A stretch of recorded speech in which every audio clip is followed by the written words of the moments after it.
A ver, ¿qué tal chicos? Buenas tardes. No sé si pueden escucharme. Se le escucha, doctora. Buenas tardes. Gracias. A ver, entonces me presento, soy la doctora Lizeth Martínez Dionisio, médico infectóloga, trabajo en el Hospital María Auxiliadora y una ONG que se llama Vía Libre. Entonces, vamos a comenzar la charla de hoy, que es sobre la malaria. A ver, entonces, recordar que la malaria es una enfermedad reemergente. Hasta el 40% de la población mundial vive en áreas endémicas. Se van a tener más de 220 millones de casos al año. Se va a tener también una mortalidad de promedio más de 780.000 muertes anuales, de las cuales el 90% se van a encontrar en África. Este problema se torna cada vez más grave debido a que esta enfermedad reaparece en algunas zonas y también por la resistencia a algunos fármacos antimaláricos, y esto va a estar asociado a una mayor mortalidad. ¿Qué debemos de recordar en el tema de malaria, ¿no? Algunos conceptos básicos de la biología y en la transmisión. Recordar que el Plasmodium son más de 100 especies. Las que van a tener importancia para el hombre van a ser sobre todo el Plasmodium vivax, el Falciparum, Malariae, Ovale y también el Knowlesi. Y sobre todo los dos primeros que hemos mencionado, ¿no? Van a ser los más relevantes, como ahora vamos a ver. Para la transmisión, la importancia del mosquito, los mosquitos del género Anopheles. También se puede dar una transmisión por transfusiones sanguíneas, vía congénita, uso de jeringas, utensilios médicos, siendo las dos últimas menos frecuentes y relevantes. A ver, este cuadrito me pareció bastante interesante, por eso se los comparto, donde vamos a ver algunas diferencias significativas entre las especies, ¿no? Estamos mencionando aquí las 4 especies más importantes, de las cuales debemos de conocer al menos lo básico. Entonces, ¿no? Por ejemplo, en el caso del Plasmodium vivax, ¿cómo se caracterizan la gravedad de las crisis, ¿no? Vamos a tener que van a ser moderadas o graves. En el ovale, sobre todo, vamos a tener que es leve, ¿no? No son tan graves las crisis palúdicas. En el caso del Plasmodium malaria, la severidad es leve o moderado. Y en el caso del Plasmodium falciparum, vamos a ver cómo la mayoría van a ser episodios graves, ¿no? Ahí la importancia que va a tener, ¿no? Y ahora, según desarrollemos la clase, vamos a entender por qué en el Plasmodium falciparum es donde vemos más casos graves. ¿Qué más? A ver, otro dato que me parece importante tener en claro también es ver dentro de la clínica, ¿no? ¿Qué característica la anemia? Por ejemplo, dentro de estas especies, ¿cuál es la que me va a producir la anemia con mayor severidad? El Plasmodium falciparum, ¿no? Me va a producir la anemia con mayor severidad. Después ya entre Vivax y Malariae, digamos que entre el segundo y tercer lugar. Y por último, el Plasmodium ovale, ¿no? No va a ser de tanta intensidad la anemia. Ahora, la duración de la enfermedad. En el caso del Plasmodium vivax puede variar entre 3 a 8 semanas. En el oval es menor el tiempo, 2 a 3 semanas. Malaria podemos tener rangos de 3 a 24 semanas. Y en el Plasmodium falciparum vamos a tener que la enfermedad puede durar igual de 2 a 3 semanas, ¿no? Mientras que vamos a ver con respecto al tema de la infección, ¿no? La infección en general, si ustedes se dan cuenta, miren cómo en el Plasmodium vivax puedes llegar a tener años, ¿no? 5, 8 años. Por ejemplo, en el caso del ovale hablamos de meses, de 12 a 20 meses.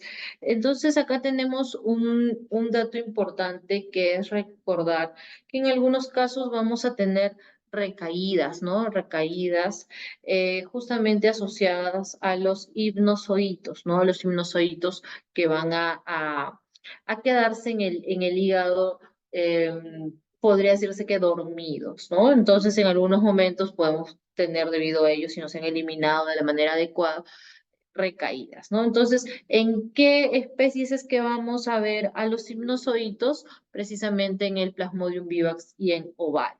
¿ya? ¿Qué característica va a tener el Plasmodium malariae? Que dentro de las complicaciones está el compromiso renal, y en el caso de Plasmodium falciparum es la única en la cual vamos a ver un compromiso cerebral, ¿no? Que en algunos casos graves puede llegar a ver, ¿no? También ahora lo vamos a mencionar. A ver, ¿qué más?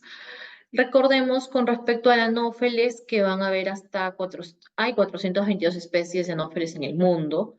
De estas, 70 transmiten el paludismo y 40 van a ser de importancia médica para el hombre. Por ejemplo, en el África tropical vamos a tener al Anopheles gambiae y funestus, mientras que en Europa se han encontrado otras especies de anófeles. Recordar cuando hablamos del ciclo en malaria, ¿no? Que el huésped definitivo va a ser el mosquito Anopheles hembra, recuerden que es el Anopheles hembra, que va a tener justamente un ciclo esporogónico y de multiplicación sexual. Mientras que el huésped intermediario va a ser el hombre, en quien se va a desarrollar el ciclo esquizogónico, con multiplicación asexual en dos fases. La primera va a ser hepática y la segunda fase va a ser dentro del glóbulo rojo, ¿no? La fase eritrocítica. A ver, entonces ahora vamos a hablar un poquito de este ciclo, ¿no? Que como hemos hablado va a haber una fase exoeritrocítica, luego también vamos a tener el ciclo eritrocítico y también vamos a tener un ciclo hepático, ¿no? Entonces justamente dentro del ciclo hepático vamos a ver pues la importancia de los hipnozoitos. A ver, acá les tengo todo esto resumido para que no se olviden nunca. Ya, entonces, ¿qué es lo que va a suceder en el ciclo biológico en el hombre?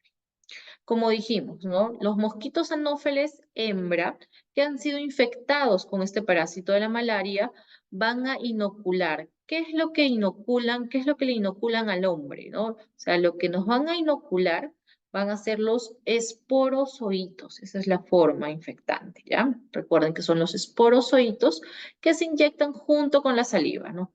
Entonces, los esporozoitos van a ser la forma infectante natural. ¿Qué más?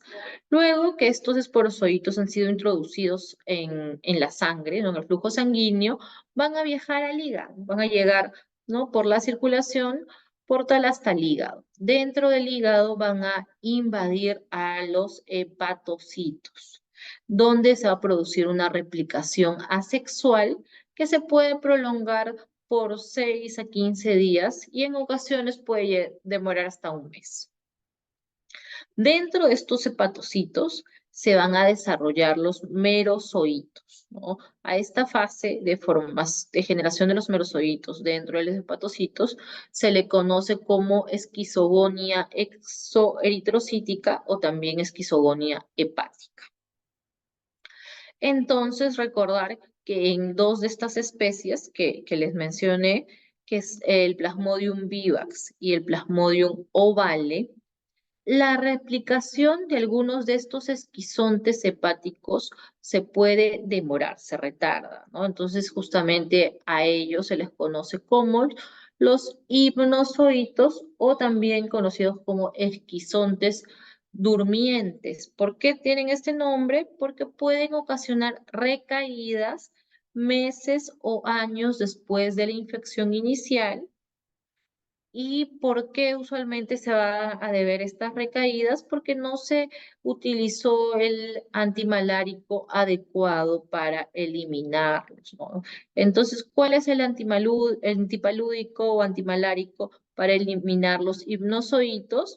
La primaquina, ¿no? Vamos a ver que es el único que va a tener actividad para los hipnozoitos, ¿ya? Entonces, por eso es importante que en este tipo de especies van a ver que el tratamiento incluye el uso de primaquina. ¿Qué más? ¿Qué va a suceder después? Que los merozoitos intrahepáticos, como dijimos, no era el resultado de la multiplicación asexual del parásito. Cada hepatocito infectado por esquizontes va a llegar a producir entre 10.000 a 30.000 merozoitos que se van a liberar a la sangre luego de la degradación celular. Vamos a ver que va a haber un periodo variable de tiempo que va a ir entre las 24 a 72 horas se produce la maduración de estos trofosoditos y vamos a ver que por este fenómeno de división nuclear se va a comenzar a formar el esquizonte, ¿no? Entonces, a esta fase se le conoce como la de esquizogonia eritrocitaria y vamos a ver que esto va a tener una periodicidad. Entonces, recuerden lo que les estoy diciendo porque de esa manera van a entender también por qué no esta periodicidad que vamos a ver en las crisis palúdicas dependiendo de la especie de plasmodium, ¿ya? ¿Qué va a suceder después?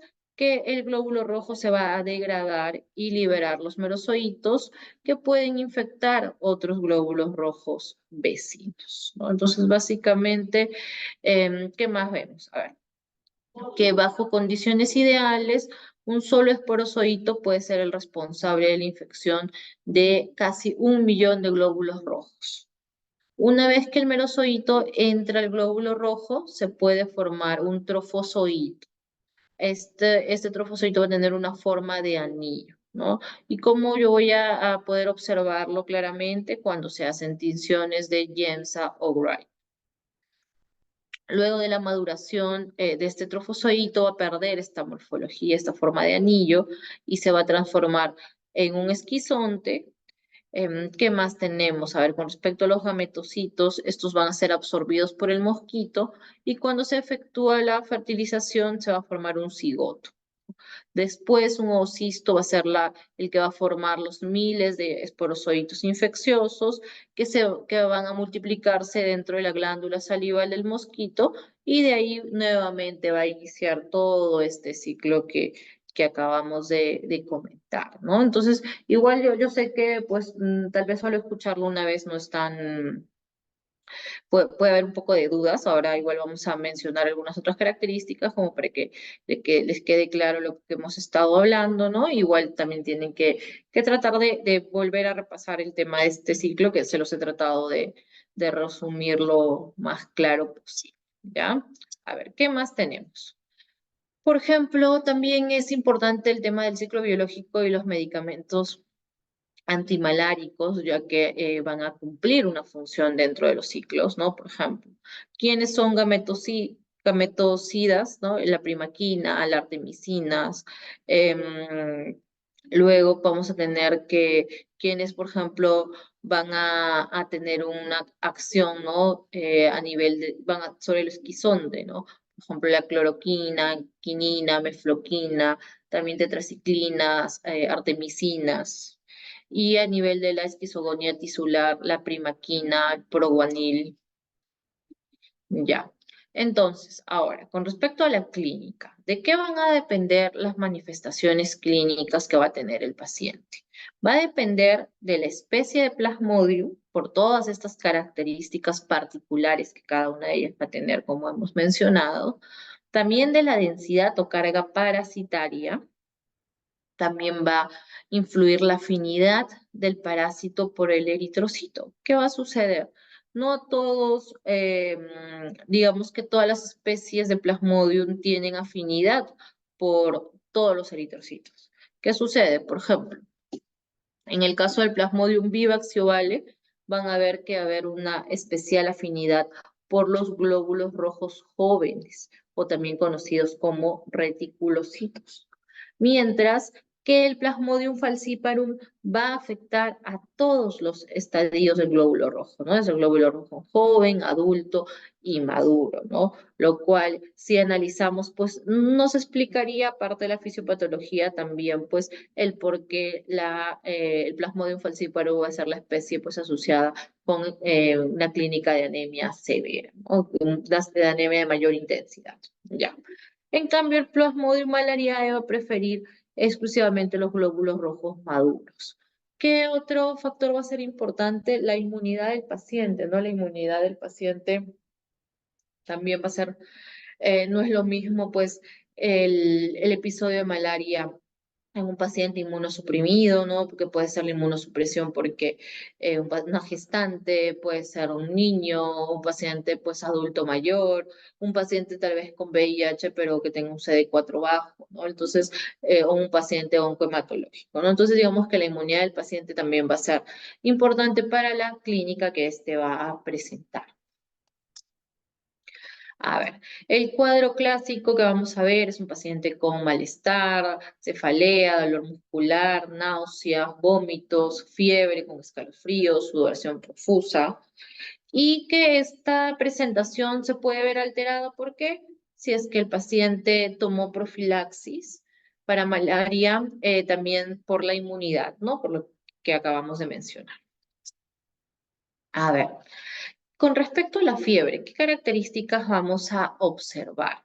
Que estos picos febriles se van a correlacionar con la elevación de los niveles de TNF-alfa asociados a este factor de necrosis tumoral tipo alfa asociados a la liberación de proteínas del parásito durante la ruptura de los eritrocitos. Vamos a ver que va a haber en este periodo una sincronización de las esquizogonias. Y van a ver que esta sincronización nos va a dar pues como un parámetro que vamos a ver en la fiebre, ¿no? Por ejemplo. Por eso es que en la especie de Plasmodium falciparum se hablaba muchas veces lo describían, ¿no? Como una terciana maligna. ¿A qué se debe eso? A que vamos a ver una periodicidad en los paroxismos febriles. ¿De cuánto tiempo, no? De 48 horas. Luego, en cambio, en el Plasmodium vivax ovale también vamos a ver esta periodicidad de 48 horas, por eso se le conoce también como terciana, pero benigna, ¿no? En el caso de vivax ovale. En cambio, en el caso de malariae, vamos a ver que esta periodicidad va a ser de 72 horas y por eso se le conoce como cuartana, ¿no? Ahí digamos, esos van a ser los periodos en el que se ha visto, ¿no? En estas especies que van a venir estos picos febriles intensos. ¿Y por qué vamos a encontrar, por ejemplo, en el el Plasmodium falciparum, la anemia mucho más severa? ¿No? Se va a deber a varios factores, entre ellos a la hemólisis intravascular que me va a producir esta especie, a procesos eh, inmunológicos. También, por ejemplo, hay los NOPS, que se refieren a las protuberancias electrodensas que van a ver en los glóbulos rojos. Vamos a ver cómo está presente la proteína 1 en la proteína 1 en la membrana del eritrocito del Plasmodium falciparum. Esas son las siglas, ¿no? De PFEMP1, quiere decir proteína 1 de la membrana del eritrocito del Plasmodium falciparum. Y esto va a generar pues mayor secuestro en los glóbulos rojos parasitados. También vamos a ver la formación de rosetas, que son estas rosetas, se le denomina así cuando se unen los eritrocitos no infectados a, a glóbulos rojos que sí estén parasitados, ¿no? Entonces me van a formar estas rosetas que me van a generar ¿qué? Me van a generar obstrucción vascular. ¿Qué más voy a tener? La adhesión eritrocitaria a las células endoteliales. También voy a ver secuestro eritrocitario, que se refiere a ello, a la unión de los glóbulos rojos que han sido parasitados al endotelio capilar de órganos profundos, ¿no? ¿A qué me refiero? Que pueden unirse al endotelio capilar en pulmón, riñón, cerebro. Entonces, todo esto me va a generar pues esta clínica mucho más severa. Ya. Entonces, dentro de las manifestaciones, ¿qué signos me hablan de complicaciones, de peligro, a lo que yo debo estar muy atento? Son los vómitos persistentes, la letargia en el paciente, la presencia de ictericia y coluria, la presencia de anuria o liguria, que el paciente presente deshidratación grave, que el paciente tenga hipotensión arterial, que me habla, ¿no? De una inestabilidad hemodinámica en el paciente, que hay un compromiso neurológico que se va a ver reflejado por convulsiones o trastornos de la conciencia y también por la presencia de trastornos hemorrágicos.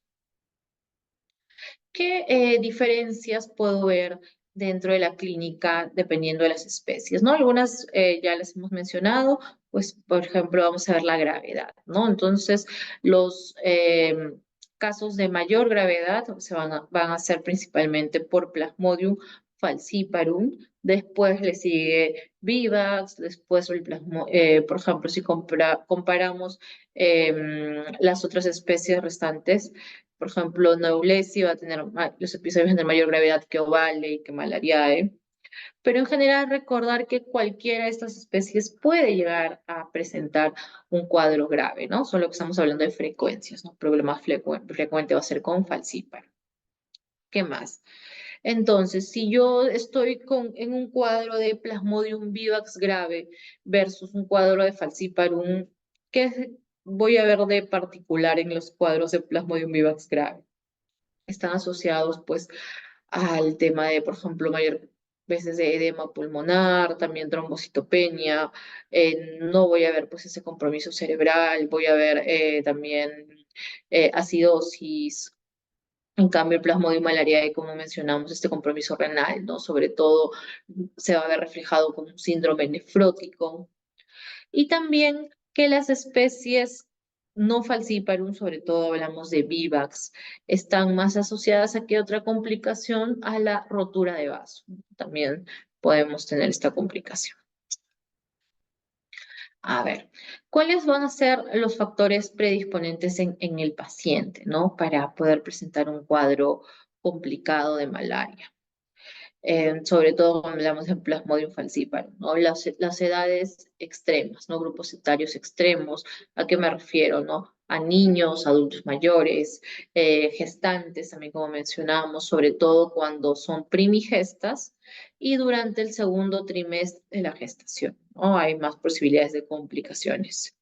Los inmunosuprimidos que mencionamos, bueno, que pueden ser diversos el motivo de inmunosupresión, entre ellos, pues, pacientes oncológicos, pacientes con uso prolongado de corticoides, otro tipo de terapias biológicas inmunosupresoras, otro tipo de pacientes inmunocomprometidos, como puede ser el paciente con VIH, un paciente pues con tuberculosis con complicaciones o cáncer. ¿Quiénes más? Los pacientes esplenectomizados, ¿no? Que ya no tengan vaso por algún motivo, de repente tuvieron una cirugía de emergencia, donde tuvieron que extraerles el vaso, etcétera, pero también va a ser una población que va a tener más riesgo de complicaciones. Personas con problemas en la inmunidad o con algún tipo de falla orgánica preexistente.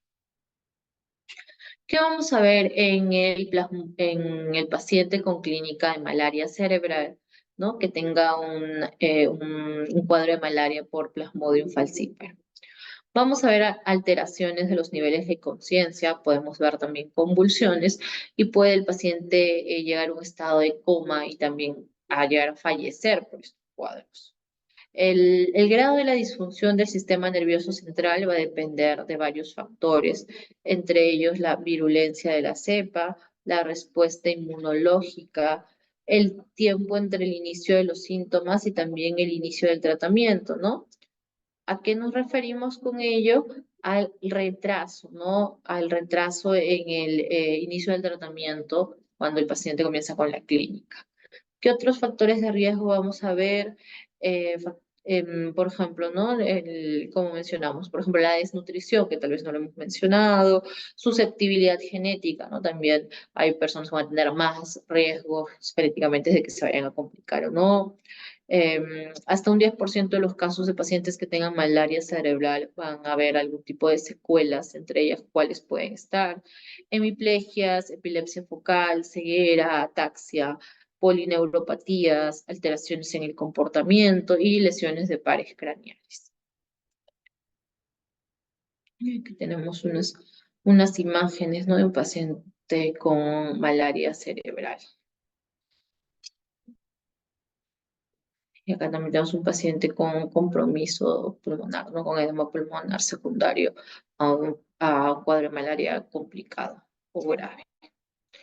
¿Qué exámenes auxiliares nos van a ayudar, ¿no? ¿Qué exámenes auxiliares vamos a pedir? Por ejemplo, en el hemograma va a ser muy importante estar monitorizando la anemia, si el paciente presenta hemólisis, también vamos a ver cómo están las plaquetas, vamos a ver o no la presencia o no de trombocitopenia, también ver los leucocitos, si es que hay o no leucocitosis, vamos a ver si hay alteraciones en la coagulación, coagulopatías. Dentro de la bioquímica va a ser, vamos a encontrar que la deshidrogenasa láctica se va a elevar, ¿no? También puede haber un incremento de las enzimas hepáticas, de la bilirrubina. Acuérdense que dentro de la presentación clínica también el paciente puede llegar a una injuria renal aguda. También podemos tener dentro de las complicaciones trastornos ácido-base, ¿no? Podemos tener acidosis metabólica, vamos a ver una disminución en el pH en el AGA. También el paciente no con malaria dentro de las complicaciones puede hacer episodios de hipoglicemia, ¿no? Asociados también a un compromiso hepático. Ahora, cuando hablamos del término de malaria grave o complicada, ¿a qué nos referimos? ¿No? Por ejemplo, en el caso de Plasmodium falciparum, es la demostración de formas asexuadas de Plasmodium falciparum en un paciente que tenga complicaciones potencialmente fatales de malaria, en quien ya hemos excluido otros diagnósticos diferenciales, ¿no? Entonces, luego de tener mi sospecha clínica, laboratorialmente, ¿qué puedo utilizar? Por ejemplo, parasitológicos, se puede usar la gota gruesa, microconcentración, a nivel inmunológico vamos a tener pruebas de inmunocromatografía, IFI, ELISA, y a nivel molecular PCRs, ¿no? En la microscopía, ¿qué es lo que vamos a buscar? Justamente identificar esos estadios trofosoditos, esquizontes, gametocitos. Por ejemplo, ¿no? En este cuadro les he puesto algunas de las diferencias más importantes en las tres principales especies de Plasmodium, ¿no? Que van a ser el Vivax, Falciparum y Malaria. Entonces, cuando hablamos, por ejemplo, de los trofozoitos, vamos a tener que hay algunos que se les conoce como trofozoitos jóvenes, otros van a ser los trofozoitos maduros. Vamos a ver que en el Plasmodium vivax, por ejemplo, los trofozoitos jóvenes van a tener forma de anillo. En cambio, por ejemplo, en el Falciparum tienen igual una forma de anillo, pero este es binucleado, que van a estar justamente adosados, ¿no? Va a ser muy cercana a la membrana del glóbulo rojo. A ver, en cambio, por ejemplo, en el trofozoito maduro, en el Plasmodium vivax, este va a tener una forma ameboide, el glóbulo rojo se va a ver de mayor tamaño, vamos a ver también una hipocromía marcada. ¿Ya? Son algunas características ya a nivel que voy a ver en el microscopio, ¿no? Que voy a ver en el microscopio luego de realizar mi gota gruesa para poder identificar y encontrar diferencias, ¿no? Que van a hacer que yo sospeche, ¿no? Que diga, sí, estoy encontrando este estadio de esquizonte, este estadio de gametocito, y que por las características, ¿no? Tanto de la forma, el número, tamaño, me va a ayudar a diferenciar, ¿no? Si se trata de Plasmodium vivax, Falciparum y malaria. Realmente no es tan sencillo de momento que uno lo vea en el microscopio, acá va a tener que ver mucho la experticia, ¿no? Entonces, justamente, ¿quiénes son los que muchas veces nos ayudan a poder encontrar esto? Los tecnólogos médicos, ¿no? Sobre todo cuando estamos en zonas endémicas, ¿no? Entonces, ya es un poco la expertise que nos da la experiencia, ¿no? Entonces, en estas zonas endémicas, pues, los números ven tantos estos casos que ya es mucho más fácil pues poder diferenciar, identificar las especies, ¿no? ¿Y por qué a veces es tan importante el tema de no solo la prueba inmunocromatográfica, ¿no? Etcétera? Porque pueden haber, por ejemplo, a veces infecciones mixtas, ¿no? Entonces una persona, recuerden, no necesariamente va a tener una sola especie de Plasmodium, ¿no? Entonces una persona puede llegar a tener una infección por Plasmodium vivax y también a la vez una infección por Plasmodium falciparum. Claro que sí, ¿no? Podemos tener estas infecciones mixtas. Entonces ahí es donde me va a ayudar mucho la gota gruesa porque me va a permitir identificar, ¿no? Identificar que se trata de más de que está presente más de una especie de Plasmodium. A ver. Entonces, estábamos mencionando, ¿no? Que la gota gruesa precisamente va a ser el gol estándar para el diagnóstico de malaria por la sensibilidad y especificidad que va a tener, las ventajas, como les acabo de decir, ¿no? Que me va a permitir identificar la especie, me va a permitir identificar el estadio del desarrollo, ver la viabilidad del parásito. También va a ser muy importante y útil en cuando, ¿no? Justamente cuando ya luego de haber ya iniciado el tratamiento, también me va a ayudar a cuantificar, ¿no? La densidad parasitaria y ver si ya esta disminuyó. Y esto me va a hablar de qué, ¿no? De la efectividad del tratamiento que estoy dándole a mi paciente. ¿Qué más? Bueno, un elfrotismos me va de cierta manera ayudar también a identificar la especie. Ya, pero ¿qué otras pruebas tenemos? También hablamos del PCR, ¿no? Lógicamente, pues es una prueba molecular, va a tener una sensibilidad y especificidad superior a la gota gruesa, que es más operador dependiente.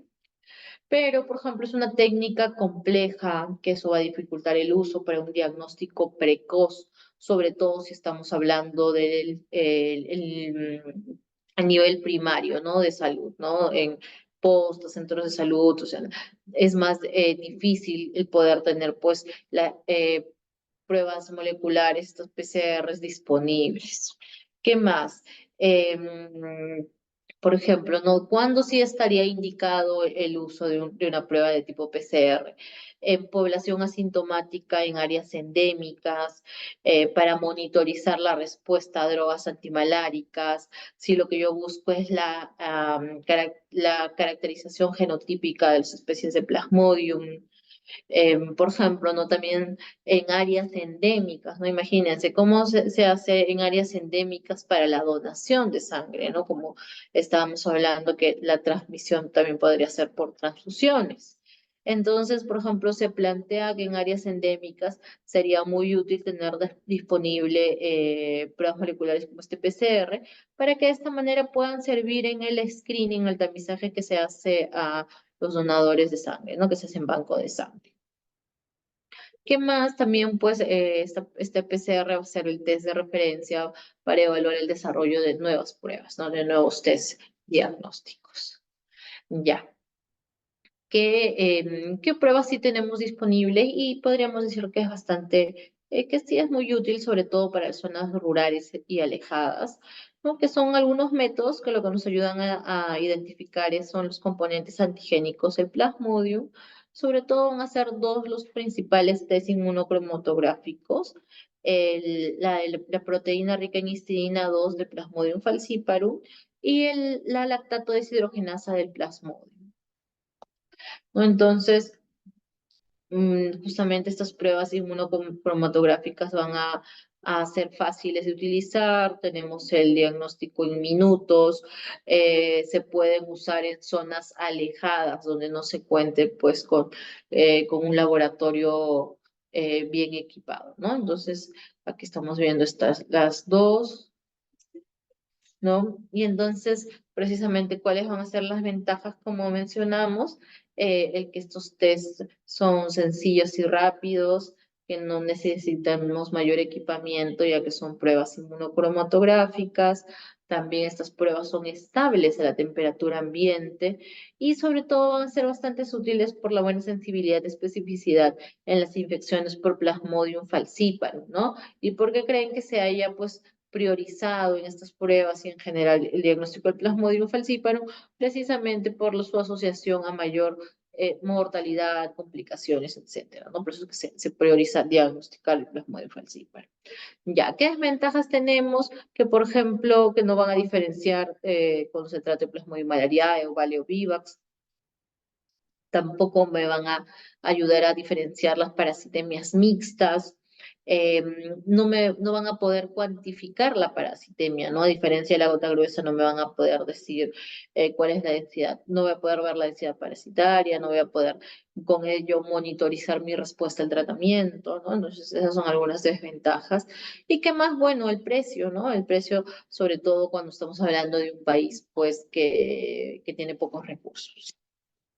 Ya, entonces, aquí, por ejemplo, podemos ver también un resumen de cómo funcionan estas pruebas inmunocromatográficas, cuáles son los límites de detección que van a tener, qué tanto me van a ayudar, ¿no? O sea, que en las infecciones mixtas, si se ha reportado o no reactividad cruzada para otras especies.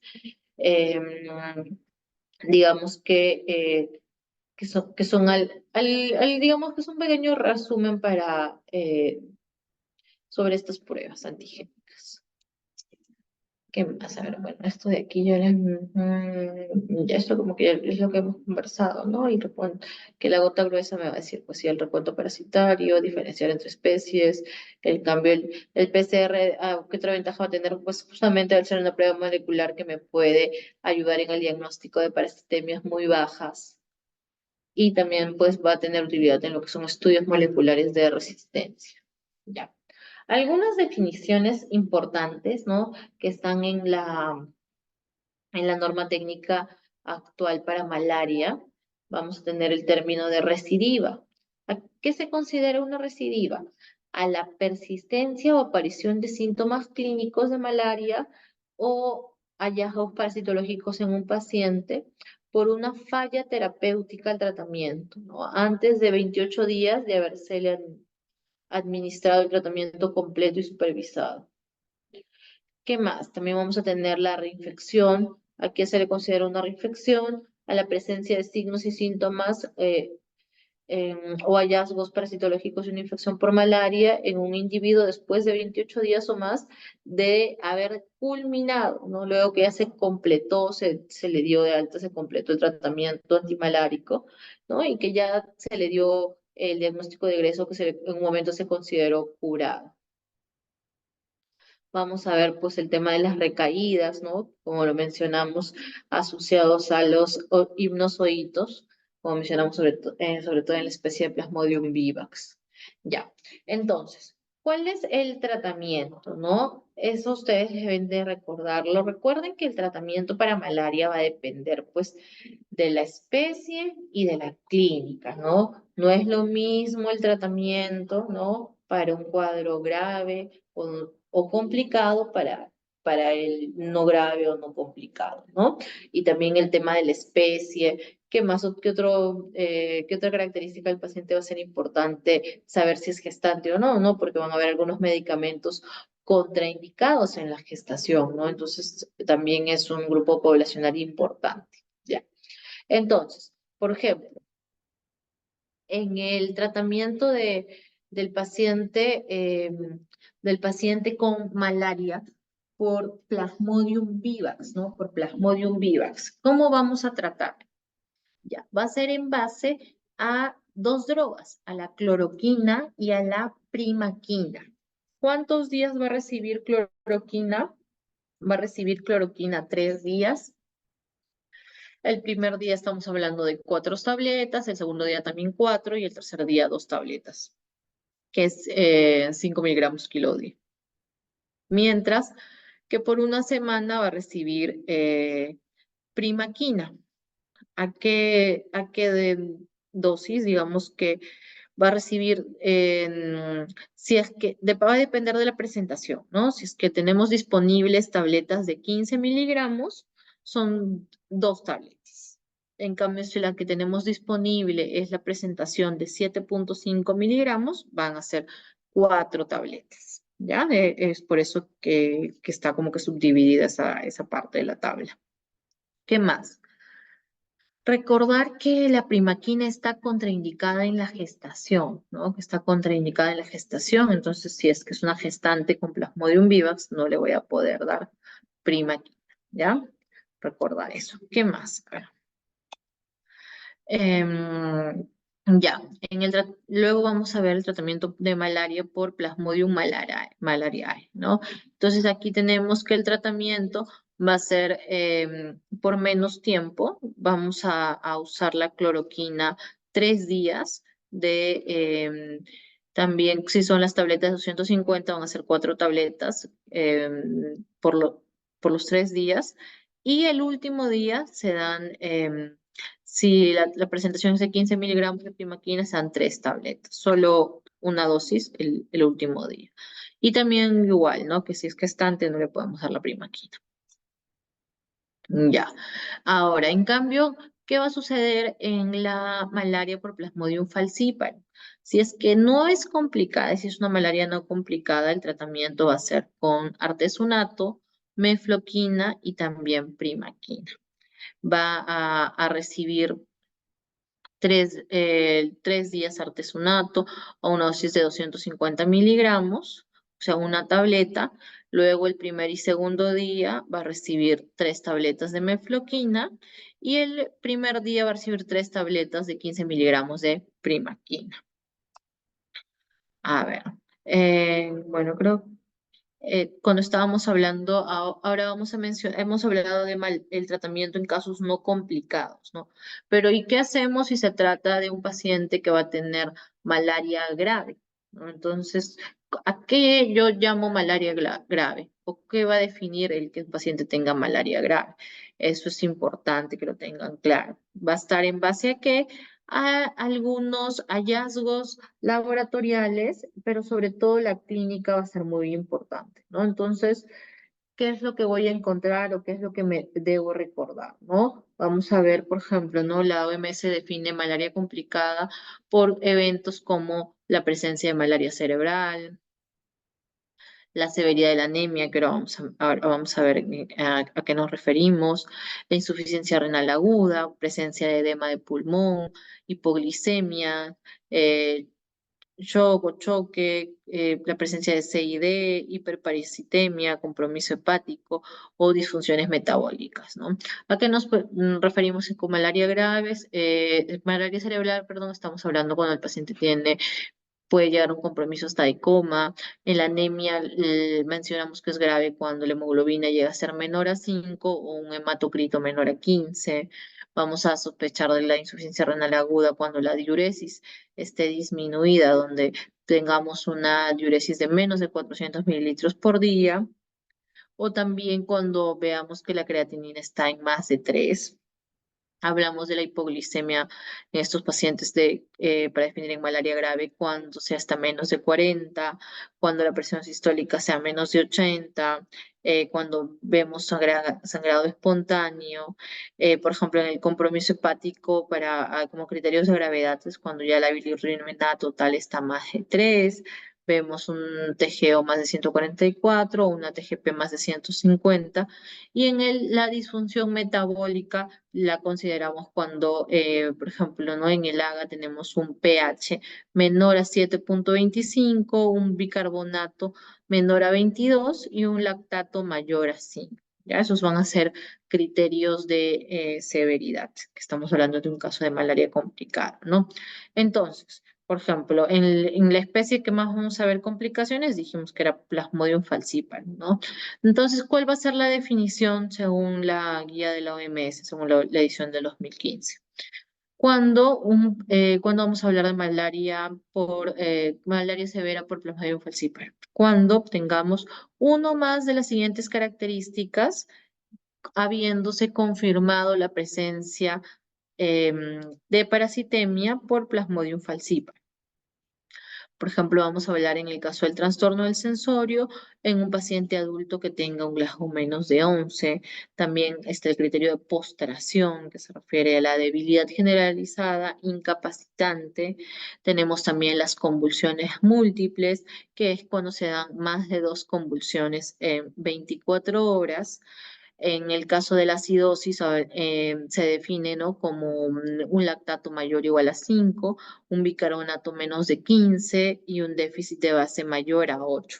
En hipoglicemia el límite igual también es menos de 40 miligramos por decilitro. Hablamos de anemia severa cuando la hemoglobina es menor o igual a 5. En el caso de falla renal cuando la creatinina es mayor a 3.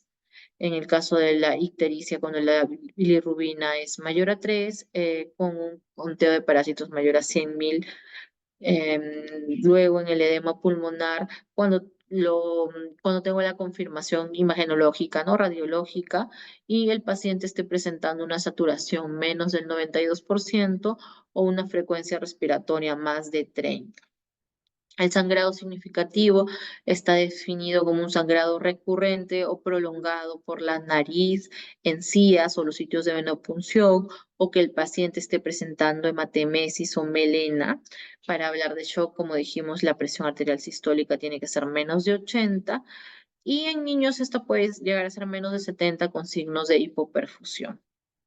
Y cuando hablamos de la definición de hiperparasitemia, ¿no? ¿A qué nos referimos con hiperparasitemia? Cuando la parasitemia por Plasmodium falciparum es mayor al 10%, ¿no? Entonces, basta que tengamos uno de estos criterios presentes para ya hablar de un cuadro de malaria severa por Plasmodium falciparum, ¿no? Recuerden que acá estamos hablando de Plasmodium falciparum. Ya. Entonces, ya bueno, eso es lo que acabamos de mencionar. Ya.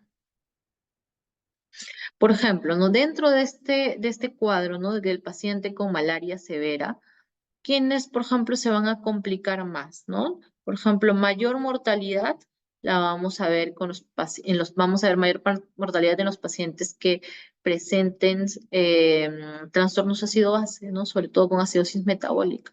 O sea, un paciente con malaria severa con acidosis metabólica va a tener mayor mortalidad. ¿Quiénes más? Los que tengan complicaciones múltiples, ¿no? ¿A qué me refiero con complicaciones múltiples? De repente el paciente pues tiene una anemia severa, está en 4 hemoglobina y a la vez está haciendo falla renal, también tiene un trastorno de acidosis, o también pues estoy viendo que tiene hiperparasitemia, ¿no? Entonces a eso se refiere con complicaciones múltiples, ¿no? Tener más de un trastorno, más de un compromiso, digamos que estamos hablando de un compromiso ya multiorgánico, ¿no? Que más de un sistema comprometido. Después tenemos que también que la malaria cerebral se va a asociar pues con déficits neurológicos, que estos pueden ser, tener secuelas, ¿no? Tener déficits cognitivos a largo plazo. Por ahí que lo hemos mencionado al inicio, ¿no? También, por ejemplo, la presencia de hemiparesia, ataxia cerebelosa, trastornos convulsivos. Y también le puede generar al paciente trastornos del comportamiento y también de trastornos de hiperactividad y déficit de atención, ¿no? También puede llegar a tener ese tipo de secuelas. Ya, ¿quiénes van a ser nuestra población en riesgo? También lo mencionamos brevemente, dijimos que el paciente con VIH, sobre todo cuando tenga un CD4 bajos, las gestantes entre el segundo y tercer trimestre, los pacientes van a tener comorbilidades, ¿no? Los extremos de la vida que también mencionamos, dijimos adulto mayor de 65, niños menores de 5. Ya, ahora, dentro del tratamiento, mi objetivo primario va a ser evitar la mortalidad. Dentro de los objetivos secundarios va a estar la prevención de discapacidades o recrudescencia de las infecciones. Em, ¿Qué más? Valorar en algunos casos el uso de antibióticos si es que hay sospecha de alguna infección concomitante, ¿no? El paciente séptico, ¿no? Porque vamos a ver en muchos casos, sobre todo de malaria severa, ¿no? Estas coinfecciones, o sea, esta sepsis bacteriana concomitante. ¿Y qué se ha visto, no? Por ejemplo, el incremento de casos de bacteremia, sobre todo por salmonela, y más aún en los extremos de la vida, ¿no? Por ejemplo, en niños.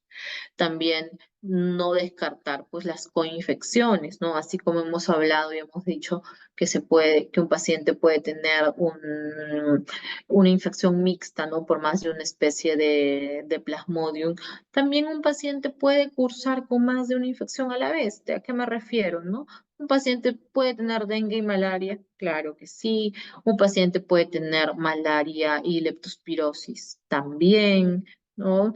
O puede tener malaria y una riqueza, ¿no? Y rickettsiosis también, ¿no? Recuerden que sobre todo en zonas tropicales, ¿no? Endémicas para todas estas patologías, pues puede haber más de una infección presente, ¿no? Entonces, recordar que si yo ya diagnostico una, no significa que sea imposible que mi paciente pueda tener otra más, sobre todo si veo pues que hay una mala evolución, ¿no? Ahí debo de sospechar, ¿no? Sobre todo cuando tengo una mala evolución, a pesar de estar dando un tratamiento adecuado, ¿no? Entonces, sospechar que puede tener más de una infección presente. Entonces, en el paciente que tenga malaria grave, ¿qué vamos a monitorizar? Las funciones vitales, el nivel de conciencia es muy importante. Monitorizar, por ejemplo, tomarle hemoglucotest, ¿no? Estar viendo cómo va la glucosa, la función renal. También yo voy a tener controles de la densidad parasitaria. ¿Por qué? Porque de esta manera yo voy a confirmar la efectividad de mi tratamiento con la eliminación del parásito, por más que tal vez la mejoría clínica pues puede tardar un poco más. A ver, entonces, ya casi para terminar, entonces vamos a ver lo que es el tratamiento de la malaria grave, ¿no? Porque lo que hemos hablado hace un momento fue el tratamiento para Plasmodium vivax, malaria y falciparum, pero en cuadros no graves, ¿no? Entonces, en el cuadro grave cambia mi tratamiento, ¿no? Como dije, no va a ser lo mismo. Entonces, en los cuadros graves los estamos clasificando en dos, ¿no? La malaria grave por Plasmodium falciparum o la malaria grave por Plasmodium vivax. Entonces, ¿cuál es el tratamiento que voy a usar? Si es por falciparum, vamos a usar derivados de la artemisina y clindamicina. En cambio, si es por Plasmodium vivax, la única diferencia ¿cuál es? Que a los derivados de la artemisina y la clindamicina le añado la primaquina. ¿Por qué? Porque acuérdense que el vivax va a tener hipnozoitos y también tengo que eliminarlos. Ya, entonces un paciente con malaria grave tiene que hospitalizarse de todas maneras, porque estos tratamientos son endovenosos, es un paciente que puede dar muchas complicaciones. Ya, entonces las ampollitas de artesunate endovenoso van a venir en presentaciones de 60 o de 80 miligramos. ¿Cómo se va a administrar? Vamos a darle al paciente una dosis inicial de 2,4 miligramos kilo. Después, a las 12 horas una segunda dosis igual de 2,4 miligramos kilo y vamos a tener una tercera dosis a 12 horas después de esta segunda de la misma dosis, ¿no? De 2,4 miligramos kilo. Se va a valorar la tolerancia oral porque puede que mi paciente esté vomitando, con trastorno de conciencia, no tolera la vía oral, ¿no? Para ver si es que luego de estas tres dosis puedo ya pasar yo a la vía oral. De lo contrario, si no es posible, voy a continuar dándole tratamiento endovenoso con la misma dosis, pero ya cada 24 horas. Ya cuando sea posible la vía oral, se le puede dar el artesunato, pero ya vía oral sería una dosis de 4 miligramos kilo día hasta completar 7 días de tratamiento. ¿Qué más? Por ejemplo, como segunda opción podemos tener el uso de la quinina, que también se va a dar con una dosis de carga, con una dosis de mantenimiento, pero esta es una opción, ¿no? No es idealmente yo lo que voy a usar es una artemisina, ¿no? Por el artesunato. Y, por ejemplo, ¿no? Esto es en el caso de cuando uso quinina, ¿no? Quinina y clindamicina, que voy a dar, aparte de la dosis de carga, también voy a seguir con una dosis de mantenimiento. Aquí recordar también estar monitorizando, pues, efectos adversos, ¿no? Acuérdense que, sobre todo, porque no se prefiere, pues, que la quinina sea la primera opción? Por los efectos adversos, ¿no? Va a ser mucho más tóxica, entonces vamos a poder ver complicaciones neurológicas, gastrointestinales. Entonces, por eso hay que ser bastante cuidadoso, ¿no? Por eso es que se prefiere usar las artemisinas, ¿no? Como primera línea antes que la quinina, ¿no? A ver, y ¿qué más tenemos aquí? Algunas reacciones adversas a primaquina. Ha sido la única que se las he puesto porque van a ver que es una de las drogas más importantes dentro del tratamiento de malaria. Entonces, podemos ver con el uso de la primaquina reacciones como anorexia, náuseas, vómitos, dolor abdominal. También van a haber algunos efectos adversos asociados pues a la dosis, ¿no? Como leucopenia, neutropenia, sobre todo cuando se utilizan dosis muy altas de más de 100 miligramos, 120 miligramos al día. En cambio, con dosis dentro de 15 a 60 miligramos al día, lo que más voy a poder ver es leucocitosis que leucopenia. También puedo ver complicaciones como la metahemoglobinemia, que es algo frecuente. Sobre todo también va a depender de la dosis, dosis mayores de 30 miligramos días, no con 15. Otras complicaciones graves el paciente que utiliza primaquina puede tener, llegar a presentar anemia hemolítica también asociado a la dosis. ¿Qué más? Está más asociado, por ejemplo, es más común en raza negra y también por el déficit de esta enzima, ¿no? La glucosa 6-fosfato deshidrogenasa. ¿Y cuál va a ser mi tratamiento? Pues suspender, no voy a tener que, si presento alguna de estas complicaciones justamente graves, suspender la primaquina. Ahora, como medidas de prevención que tenemos, medidas de protección personal, como es el uso adecuado de mosquiteros, el uso de ropa adecuada, ¿a qué me refiero? ¿No? Ropa, pues, polos de casacas de manga larga, que esté a veces impregnada o hay de de repelente, el uso de la quimioprofilaxis y ya dentro de las medidas de protección poblacional lo que tenemos es el diagnóstico temprano y el diagnóstico y tratamiento temprano y oportuno, el adecuado control y tamizaje de la donación de sangre en áreas endémicas o también en población que procede de áreas endémicas, ¿no? Porque creen que también es importante, pues, ese dato o tener ese dato claro en banco de sangre, ¿no? Imagínense que ya de repente no estamos en una zona endémica de malaria, está acá en Lima la persona, ¿no? Pero esta persona viene a donar sangre acá, pero viene de tal vez Iquitos, viene de Tumbes, zonas donde hay pues muchos casos de malaria, ¿no? Entonces es importante tener claro este dato, ¿no? También debe de haber un control vectorial integrado. Y también una mejora en lo que es la información, ¿no? Educación, comunicación para prevenir la malaria. Y ya para terminar, vamos a hablar un poquito de la quimioprofilaxis. ¿Qué es esto, no? Es esta medicación que lo vamos a usar sobre todo en quienes, ¿no? En grupos poblacionales vulnerables, ¿no? Ahora vamos a decir quiénes. Recordar que la quimioprofilaxis o cualquier profilaxis no es que va a evitar un 100% la malaria, pero lo que me va a prevenir y disminuir es el riesgo de que si, por ejemplo, ¿no? La persona llega a tener malaria, desarrolle las formas graves, también me va a hacer pues que los síntomas sean mucho más leves. La quimioprofilaxis no se va a recomendar para grupos poblacionales amplios porque va a ser complicado de cumplir correctamente las indicaciones. Está recomendado en poblaciones vulnerables que requieren una protección temporal, como en quienes, ¿no? Por ejemplo, gestantes, niños menores de 5 años, personal de salud, ¿no? Que va a viajar tal vez a una zona endémica cuando uno realiza turismo, no turismo, turistas tanto nacionales como extranjeros, o otra población, pero que necesita esta quimioprofilaxis porque se está desplazando justamente hacia zonas de alta endemicidad o tal vez en una zona que esté pasando por una situación de epidemia.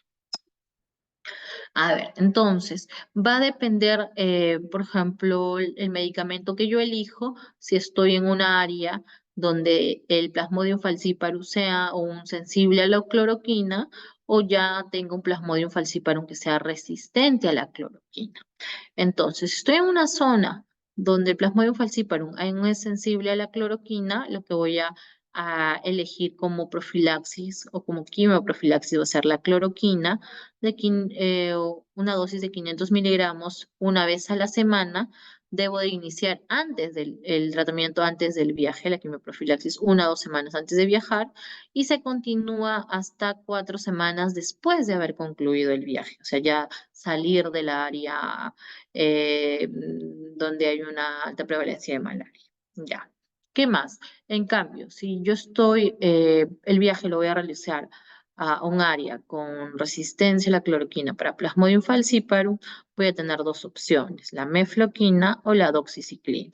En el caso de la mefloquina es de 250 miligramos una vez a la semana y también se empieza 1 o 2 semanas antes del viaje. O la otra opción es la doxiciclina, 100 miligramos al día. También iniciamos 1 o 2 días antes del viaje y vamos a continuar hasta 4 semanas igual después de haber abandonado el área con alta endemicidad para malaria, ¿no? Entonces, esas serían pues las indicaciones de quimioprofilaxis. Sí, sé que es un tema un poquito extenso, no sé si tienen alguna duda, si les ha podido quedar todo claro, que o algún comentario, ¿no? De repente alguien ha visto ya en sus prácticas un paciente con malaria, o alguien pues tal vez viene de una zona endémica o ha realizado un viaje a una zona endémica y tal vez ha tomado ya la profilaxis. No sé si hay alguna pregunta, comentario.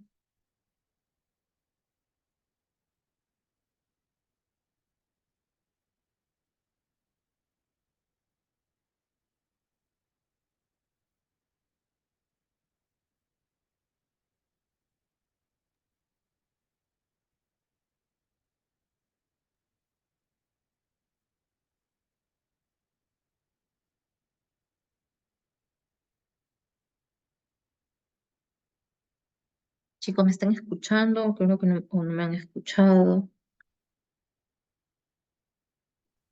Doctora Topper. Sí, seguro, no hay ninguna pregunta, comentario, nada. Ya, bueno, entonces, si no hay ninguna duda, pregunta, pues terminamos la clase de hoy. Ya le he pasado las diapositivas a la delegada del curso, entonces me imagino que ya las va a compartir con ustedes. Gracias, doctora. Ya, chicos, hasta luego. Gracias, Bueno. doctora.